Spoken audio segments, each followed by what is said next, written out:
వ్యవసాయానికి నీళ్లు చాలా అవసరం.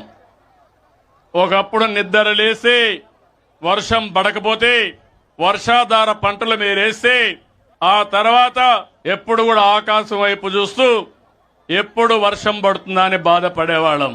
అలాంటి చాలా సమస్యలు వచ్చాయి. నేను అందుకే ఈరోజు ఆలోచిస్తున్నాను, రాష్ట్రంలో అన్ని నదుల అనుసంధానం చేయాలి. పోలవరం మనకు ఒక అవకాశం.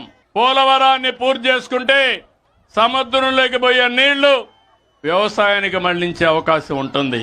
అందుకని ఈ సభలో అందరికీ హామీ ఇస్తున్నా, 2027 డిసెంబర్కి పోలవరాన్ని పూర్తి చేసి జాతికి అంకితం చేసే బాధ్యత ఈ ప్రభుత్వానిది.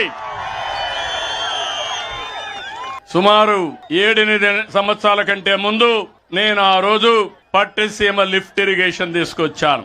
ఉండే కాలువ పూర్తి చేసి రైట్ మెయిన్ కెనాల్ పూర్తి చేసి ఆ నీళ్లు తీసుకొచ్చి కృష్ణా నదిలో వేసి కృష్ణా డెల్టాకు వాడి నాగార్జున సాగర్ లో ఉండే నీళ్లు ఇక్కడ రైతాంగానికి ఇచ్చాను.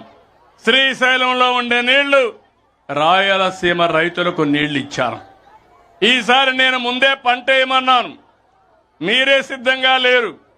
భవిష్యత్తులో పంట ముందేసుకోవాలి, నీళ్లన్నీ మిగలబెట్టాలి.